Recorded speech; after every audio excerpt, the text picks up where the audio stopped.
il me revient le devoir un peu redoutable de synthétiser nos discussions. Bon courage pour synthétiser tout cela. Voilà une phrase qui est revenue plusieurs fois hier, un vœu qu'on a formulé pour moi, très gentiment.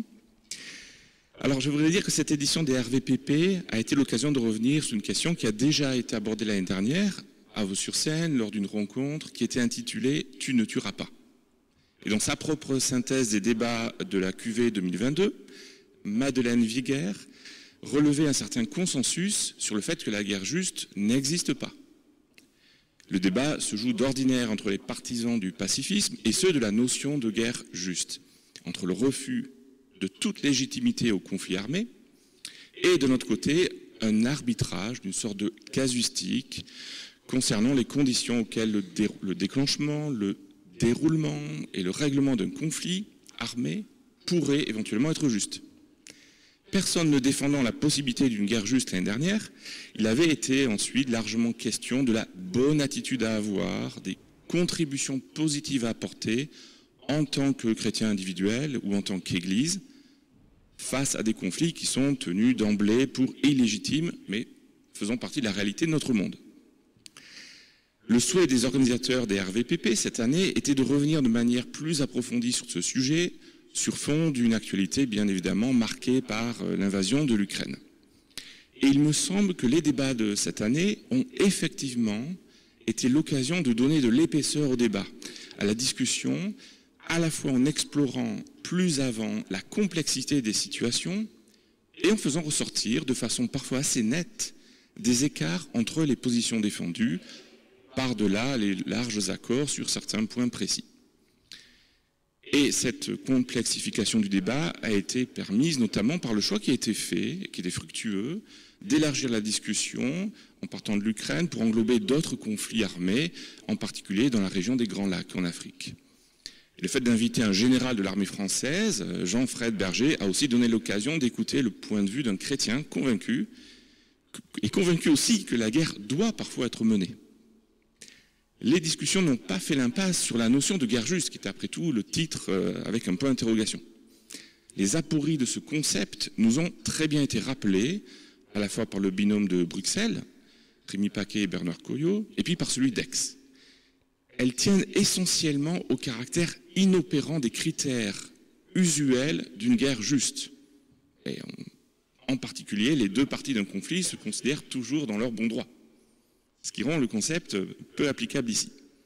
Jean-Fred Berger a ajouté que l'ère nucléaire avait créé la possibilité d'un type précis de guerre qui, sous aucune condition, ne pourrait être juste. Il n'existe pourtant pas d'unanimité parfaite parmi nous sur le sujet, puisque Liston, qui vient de Collonges, a exploré ce que les valeurs pauliniennes pourraient donner si on les appliquait à l'idée d'une guerre juste. Tout obsolète que nous la jugions pour la plupart d'entre nous, mais peut-être pas tout le monde, la notion de guerre juste fait preuve d'une résilience étonnante et demeure omniprésente comme par rémanence dans les débats.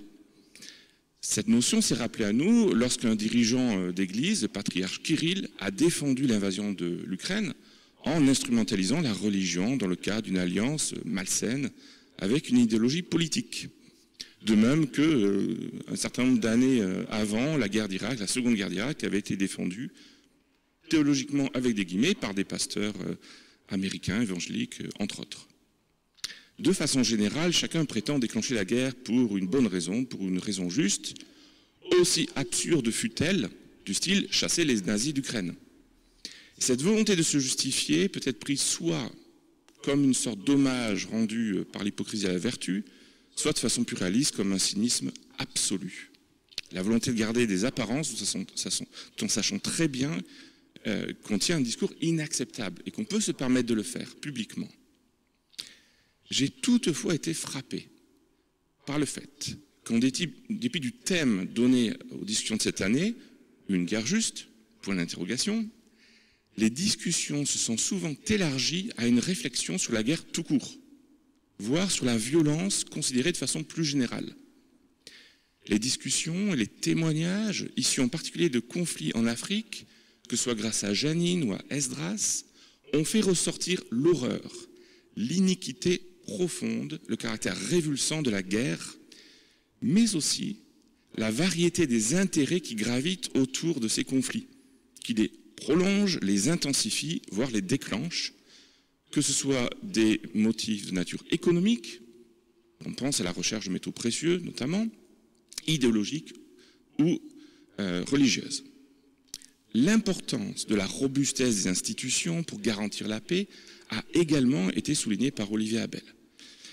Alors ce passage d'une discussion sur la guerre juste à une discussion sur la guerre tout court dans nos discussions, dans nos débats, se comprend très bien dès lors que la notion de guerre juste est abandonnée ou souvent considérée comme périmée. Nous nous retrouvons dès lors face à un phénomène qui traverse toute l'histoire humaine, qui nous plonge dans une certaine sidération, la guerre et toute la violence qu'elle porte. Mais, tout en laissant de côté ce qualificatif juste, la question de la justice et de la légitimité nous reviennent comme un boomerang. En effet, la question n'est certes plus celle de déterminer à quelles conditions la guerre pourrait être juste, elle est devenue celle de savoir si nous pouvons agir de manière juste dans le cadre de la guerre, ou tout au moins en lien avec elle, si elle ne nous touche pas directement. Nous sommes donc passés de l'éventualité d'une participation à une guerre juste à la possibilité d'une participation juste à la guerre tenue pour une réalité foncièrement mauvaise mais qui s'impose à nous. En d'autres termes, qualifier une guerre de juste conférait une sorte de légitimité globale au déroulement d'un conflit moyennant un certain nombre de conditions, en tout cas de la part du camp qui se considérait dans son bon droit. Cesser de donner ce statut de juste à la guerre, et mieux tenir pour inique toute guerre, a pour conséquence d'élargir le débat en exposant chacun des actes qui sont posés dans le cadre de cette guerre ou en lien avec cette guerre à une évaluation éthique.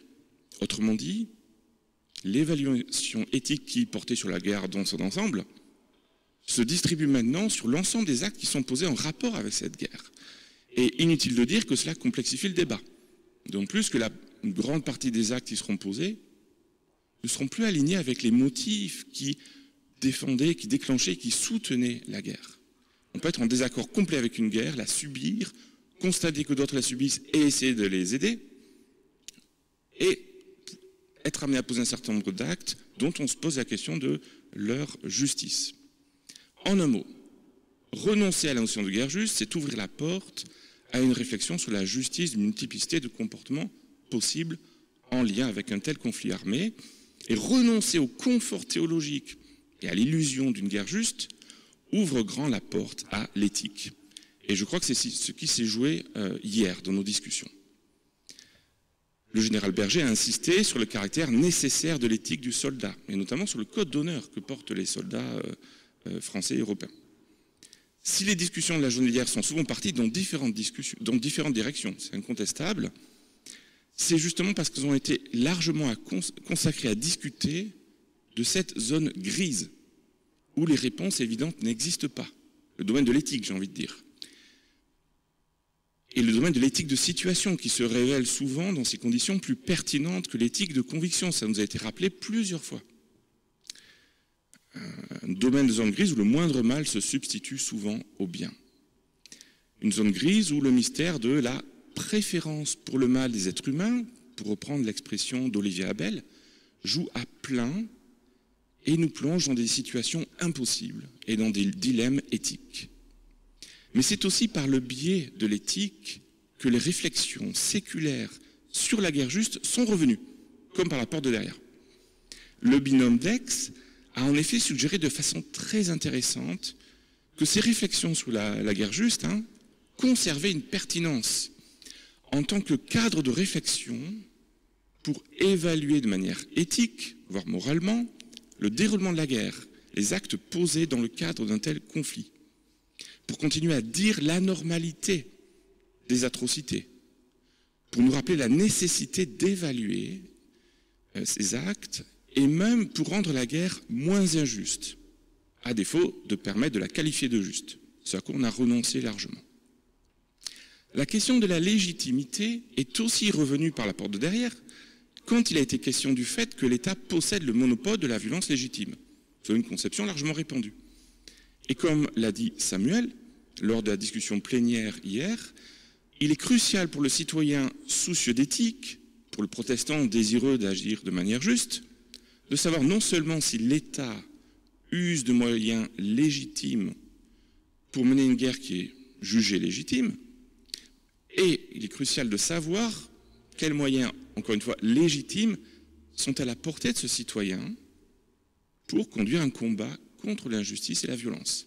Encore une fois, nous nous retrouvons face à des situations particulièrement complexes. Alors de façon générale, comme il se doit dans un débat où interviennent des protestants, mais pas seulement, mais peut-être encore plus que, avec une certaine intensité, les réflexions ont fréquemment invoqué les Écritures, jusqu'à ce matin. Mais pas toujours de la même manière, et bien évidemment, cela reflète les herméneutiques différentes qui sont à l'œuvre dans différents pans du protestantisme français. Durant la soirée publique, hier soir, Janine est revenue sur la question de la violence qui traverse un grand nombre de textes d'Ancien Testament et n'est pas absente du Nouveau Testament. Elle nous a expliqué que les passages qui sont les plus réputés pour leur évocation de la violence, les grands classiques, j'ai envie de dire, ne sont pas ceux qui la heurtent le plus.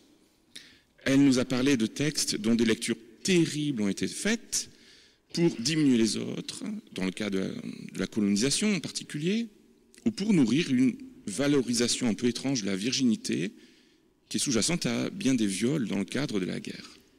Dans le même temps, Janine nous a dit sa conviction que la littérature de crise que représente la Bible doit être écoutée plutôt que critiquée, afin de nous aider à penser nos propres attitudes dans des situations de crise.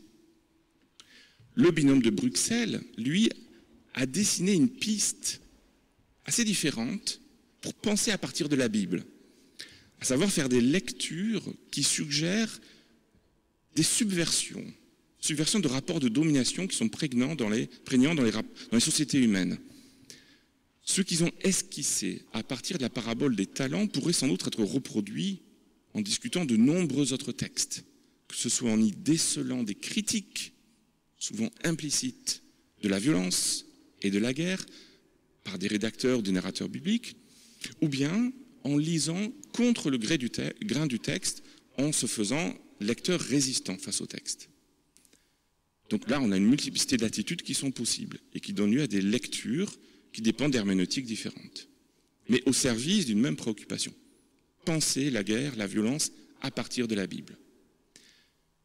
Plus largement, alors c'est un bibliste qui parle, spécialement pour les vétérotestamentaires, la pluralité des voix qui s'expriment dans les textes, notamment, spécialement l'Ancien Testament, reflète une variété d'opinions sur la guerre, sur la violence de la part des différents rédacteurs qui parfois se contredisent ou prennent le contre-pied les uns des autres. En tout cas, c'est un point de vue largement répandu parmi nous, j'ai envie de dire, parmi ces terribles biblistes. Et il y a là une piste qui, à mon sens, mériterait d'être davantage explorée pour penser la complexité des situations. Et je trouve qu'il est quelque part réconfortant de voir que les rédacteurs eux-mêmes s'écharpaient, discutaient entre eux, étaient en désaccord, je pense, parce qu'il y a quelque chose de très protestant là-dedans. Il y a d'abord quelque chose de très juif, parce que ce sont des textes juifs et qu'on retrouve ce goût du débat dans le judaïsme, dans le Talmud, etc. Mais il y a quelque chose là qui est souvent vécu comme un handicap dans le cas du protestantisme, et donc il est rassurant de voir une sorte de trace ou d'antécédent dans les débats des textes bibliques. C'est souvent parce que les narrateurs rapportent des faits sans évaluer, il faut aussi le noter, qui sont critiqués. Il y a bien des histoires, ils rapportent des viols, des combats, des guerres, etc., sans donner leur point de vue, sans morale, à la façon La Fontaine, à la fin du récit. Ils sont critiqués pour cela. Ils sont souvent tenus pour des gens qui approuvent la violence qu'ils évoquent.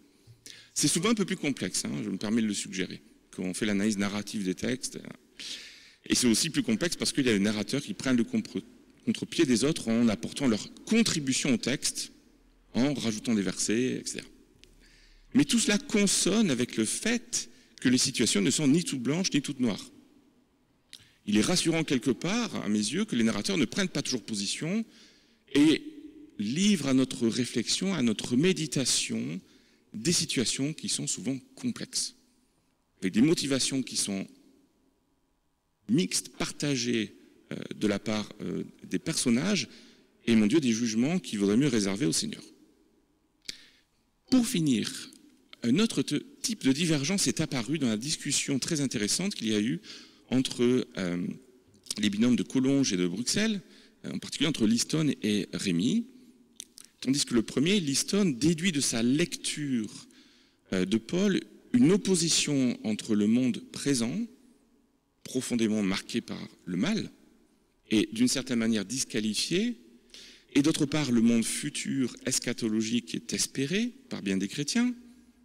Le second, Rémy, refuse toute disqualification du monde présent, tout en condamnant le mal qui s'y exerce, évidemment, et préfère penser le rapport de Dieu au monde au moyen de la théologie du process. Donc évidemment, là, il y a des lectures, des théologies complètement différentes qui conduisent à une exploitation, alors exploitation dans le sens noble du terme, des Écritures pour penser ces questions de violence et de guerre. Et cela nous mène à la fameuse question de la corrélation qui peut exister entre notre conception de Dieu, nos représentations de Dieu et notre rapport au monde. Mais il y a une question qui sera explorée l'année prochaine, et donc rendez-vous l'année prochaine pour évoquer différentes dimensions de notre rapport au monde et de notre rapport à Dieu. Merci.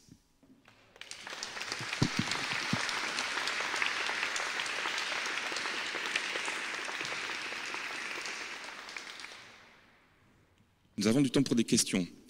Est-ce que simplement quelqu'un a la possibilité de faire passer le micro ? Merci Mathieu, de bibliste à bibliste. Merci, c'est un exercice très difficile, merci beaucoup.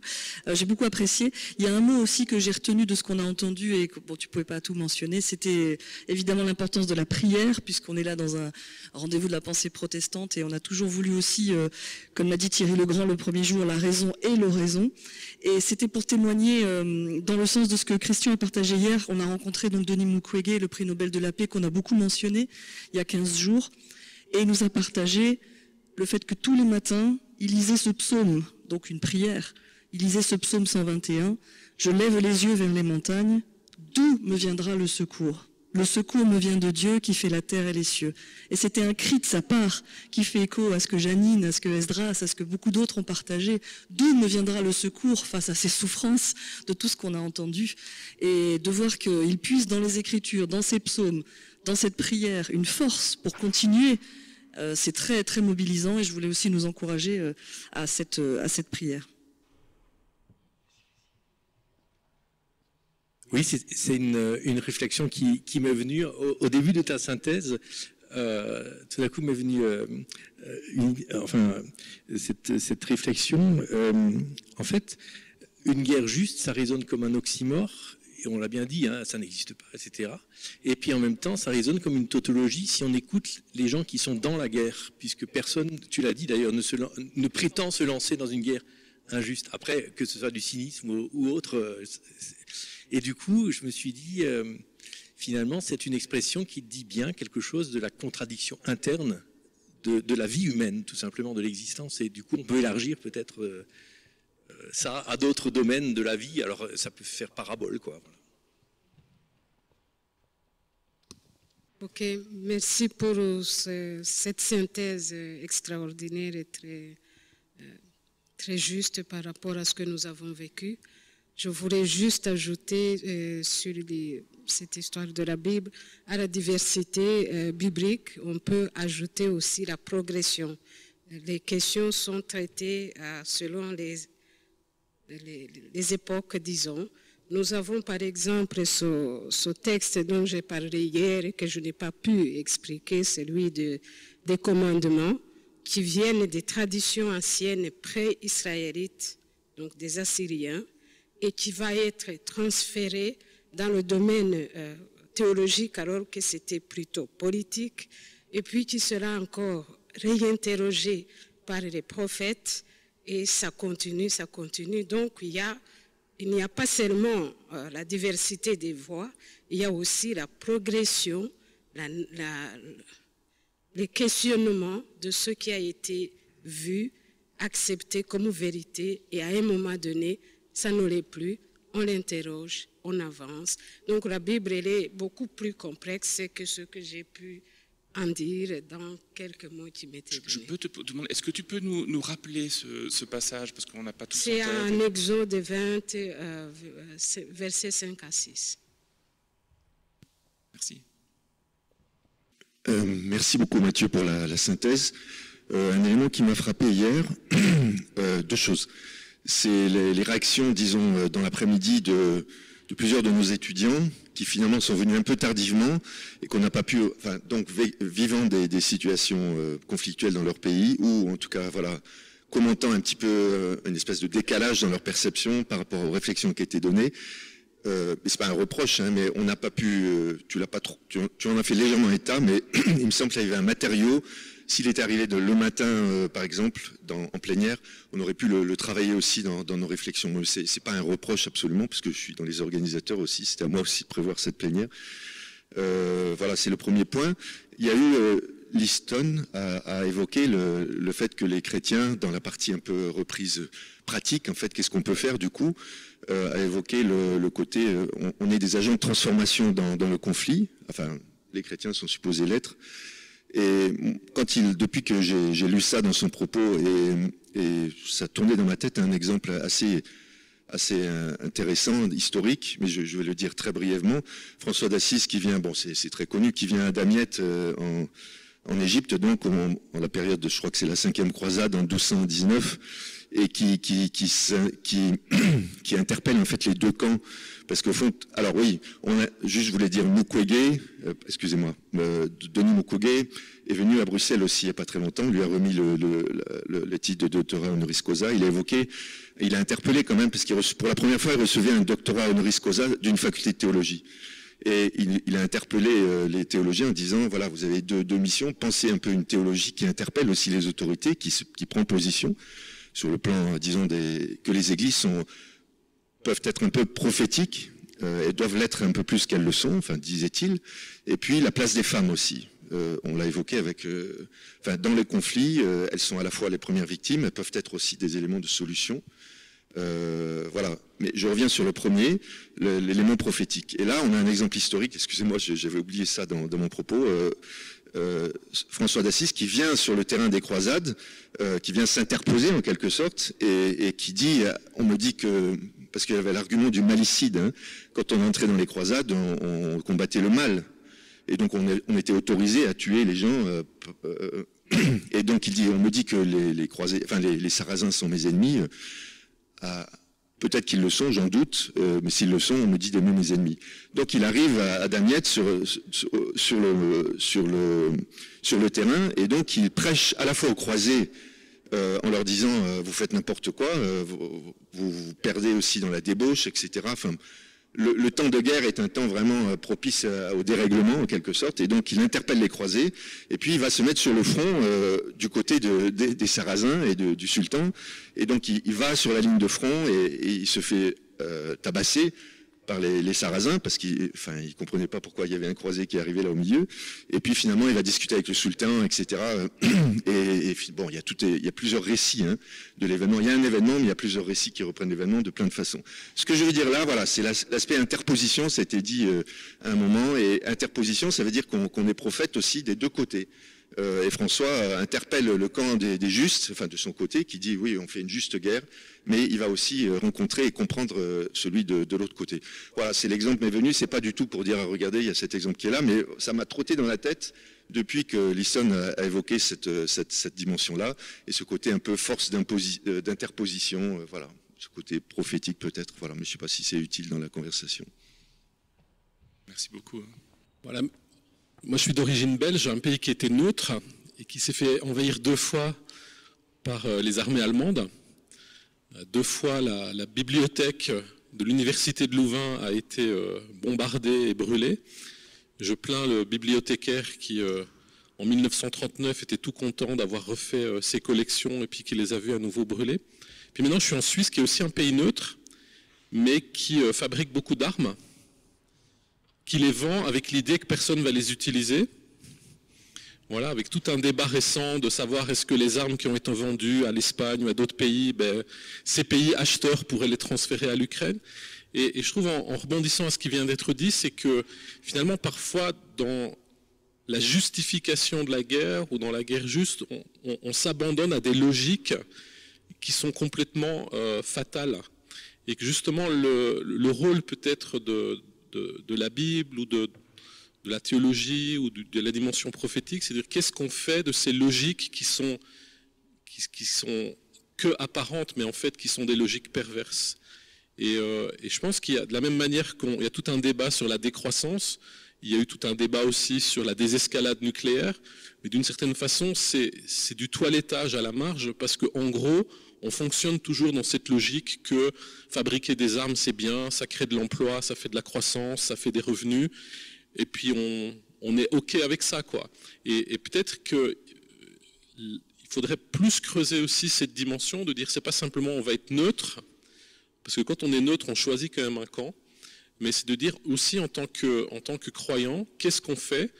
Alors je sais que beaucoup d'églises, par exemple, travaillent sur, quand elles ont de l'argent, de se retirer via les consignes qu'elles donnent à leur banque, de ne pas faire des investissements dans des choses qui seraient illégitimes. Mais je pense qu'on ne va pas assez loin et finalement on laisse cette logique de la surenchère militaire se construire, de toujours avoir des armements plus sophistiqués, parce que si c'est pas moi qui les fais, c'est l'autre qui le fera, et puis donc on s'abandonne à quelque chose qui pour moi est pervers, qui essaie de se justifier, mais qui est pervers. Et je trouve que ce sursaut de la foi, c'est de dire à un moment donné, cette logique-là, hein, c'est ce que Jésus dit, vous avez entendu que, mais moi je vous dis. Et je crois qu'il y a aussi dans le travail qu'on fait, quel est le moment où tout d'un coup on se dit, je refuse de continuer à m'abandonner à cette logique, et au nom de ma foi, et on peut le faire de manière diverse, mais je prends cette position de dire, comme le Christ, je n'entre pas dans cette logique.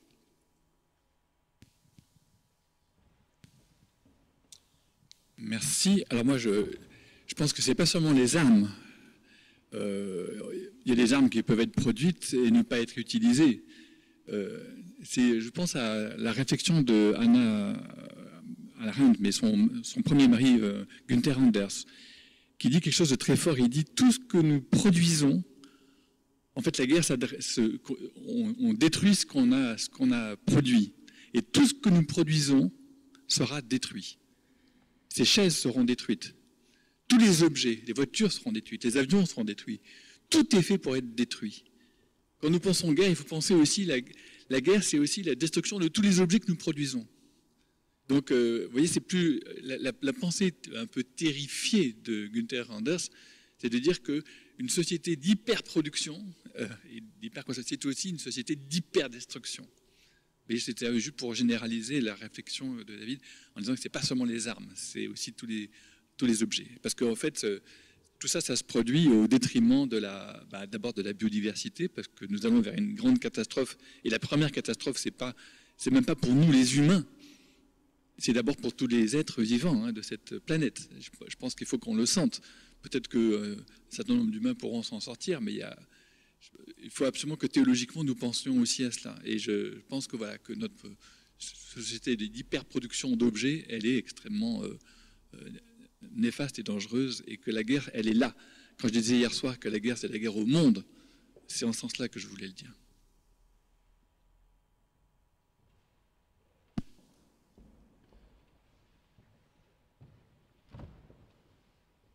J'interviens ici comme pasteur retraité.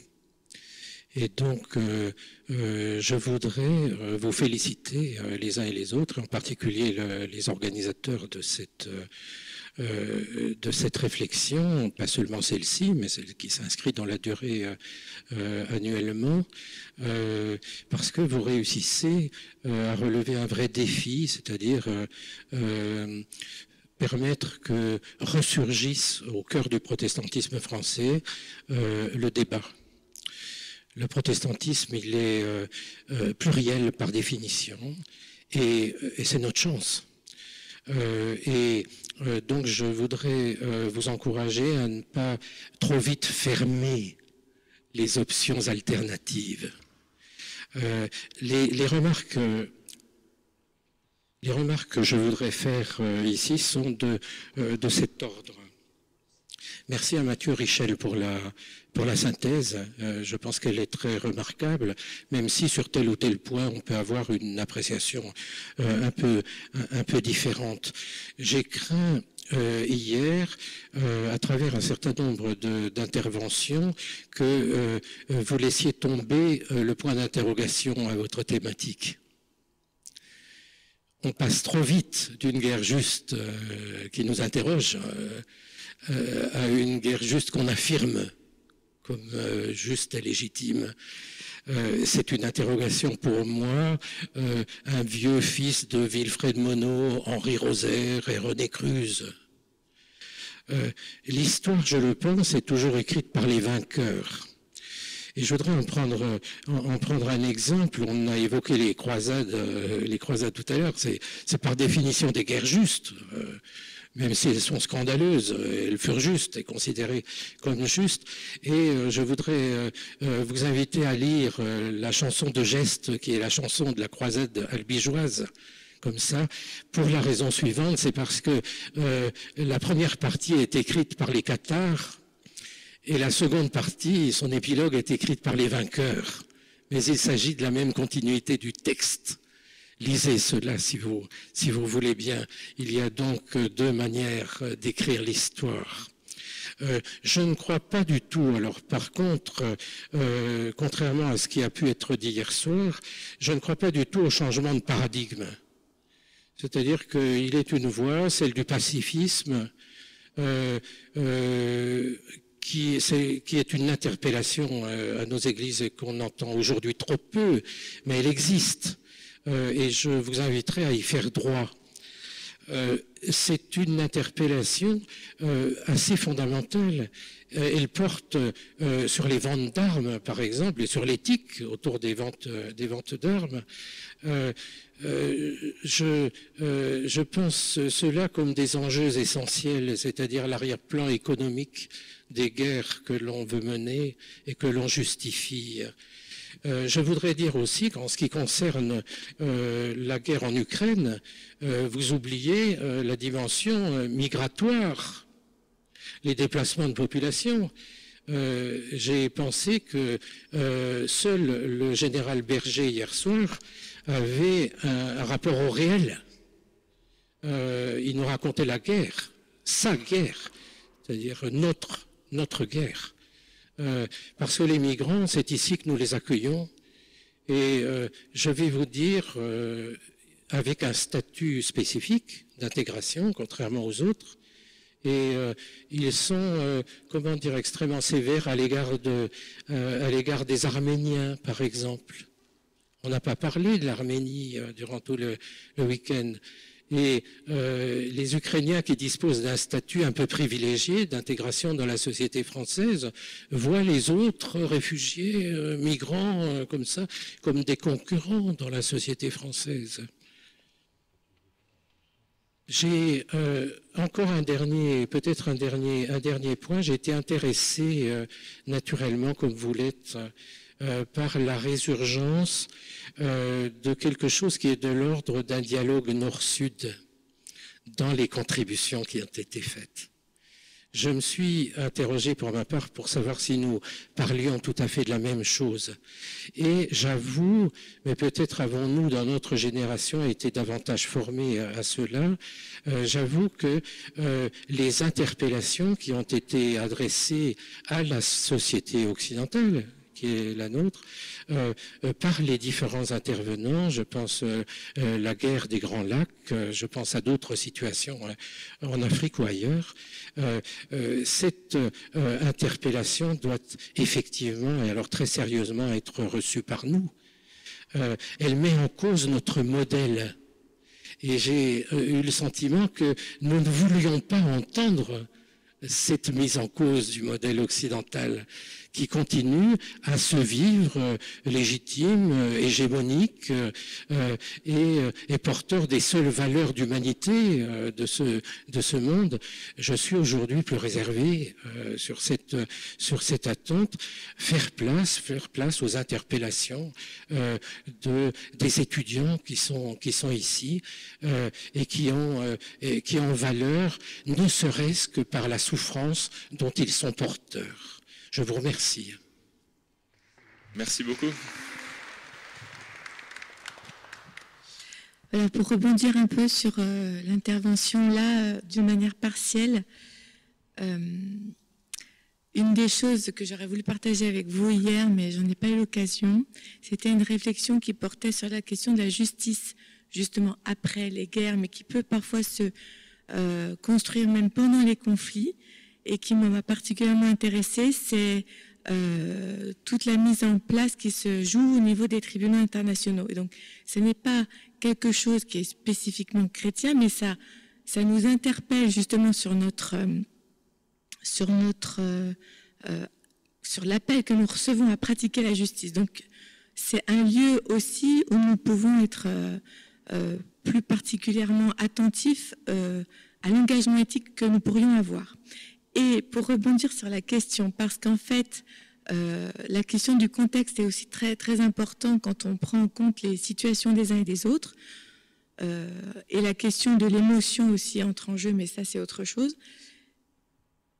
Quand on regarde les mécanismes entre les tribunaux internationaux, les organisations internationales, il y a la question qui se pose de la légitimité de l'intervention, de la légitimité même d'évaluer, d'intervenir. Et ça, c'est une vraie question au niveau juridique et politique. Et ce que j'aurais voulu partager avec vous hier, donc je vous invite à peut-être, on pourra transmettre des références aussi, c'est qu'il y a une vision chez certains penseurs juristes qui arrivent à dépasser la difficulté d'allier à la fois la capacité d'intervenir au niveau du fait d'élaborer une pensée de ce qui est juste ou non, mais de ne pas intervenir au niveau des pays. Parce que ce qui est difficile, c'est de se dire, on attend de la communauté internationale qu'elle agisse, mais en même temps, on ne veut pas d'impérialisme, on ne veut pas d'intrusion, on veut pouvoir aussi faire en sorte que les lieux, parce que c'est pas toujours des nations, des pays, que les territoires, en fait, se saisissent eux-mêmes de la justice. Et j'ai lu un auteur qui expliquait que le paradoxe qui peut se trouver entre les dynamiques propres des tribunaux internationaux et de la justice interne peut être dépassé en ce sens que, je vous donne un exemple, quand on pense à l'Ukraine, je me suis renseignée pour le moment et j'ai vu qu'en fait des mandats d'arrêt avaient été lancés contre Poutine. Et je me suis dit, ah, mais comment ils vont faire? Très naïvement, comment ils vont faire pour l'arrêter? Et en fait, il ne s'agit même pas de ça. Donc c'était la question de savoir, oui, il y a une parole de justice qui doit être portée et la mise en œuvre ensuite est à être saisie. Et c'est là qu'on retrouve aussi toute une réponse qu'on peut chercher de comment chaque nation peut se saisir du fait que, étant donné qu'il y a une parole qui a été donnée pour dire ce qui est juste ou non, alors ce sera au pays et aux citoyens aussi ensuite d'arriver à pratiquer leur justice avec des organes juridiques qui peuvent mettre en place. Donc c'est assez intéressant cette dynamique, parce qu'à la fois ça donne sens au fait qu'on est tous touchés par ce qui se passe dans les pays loin ou proches, mais dont on souffre pas directement, et à la fois de stimuler chaque citoyen à la reconstruction des institutions par leur engagement dans la justice notamment. Voilà.